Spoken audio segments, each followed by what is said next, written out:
Hi guys, just thought I'd make this quick video because I've just stumbled across something that might help a few of you out. Now, this is my fifth build, so I haven't got all the luthier tools that I would like. But I've got to the stage where it's time to start leveling the frets. And one of the tools that a luthier would use is called a fret rocker. And it's something that you put on the frets.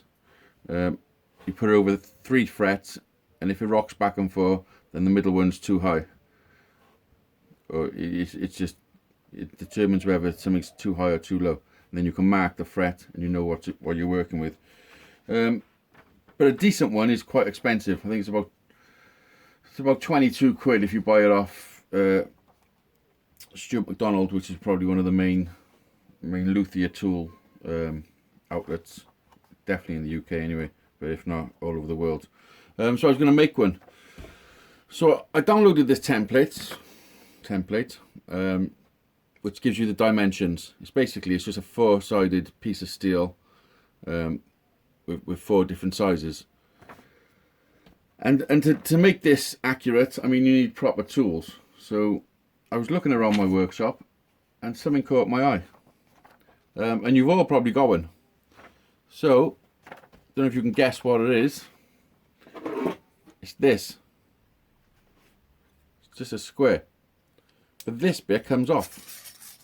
If you undo it, that comes off, and then you're left with that. And it just so happens, which is a little bit crazy, but these measurements, and they are in millimeters, for those of you that don't know millimeters, it's pretty easy. It's the other side of the tape measure. But the longest measurement is 103 millimeters. And when you measure this, it's 103 millimeters, which is pretty crazy. 77 millimeters, this one. When you measure this, it's 77 millimeters. This one's 33 millimeters. When you measure this, it's 33 millimeters. Or 32 millimeters, sorry, but that's close enough. The only one that you haven't got is the 49 millimeter measurement, which obviously would come across here if I was at a different angle, which, to be honest, is a bit of a problem, because when you get to this part of the fretboard, you need it. So I was thinking, oh damn, my genius idea is sort of got a bit of a flaw in it.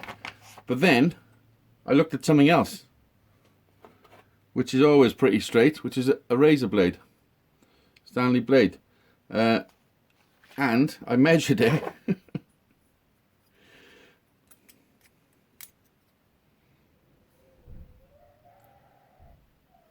And it's 60 millimeters, so it's fine.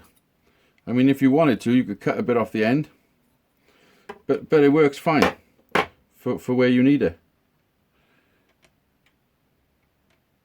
You know, you just stick it there and you rock back and forth. As long as you don't push too hard.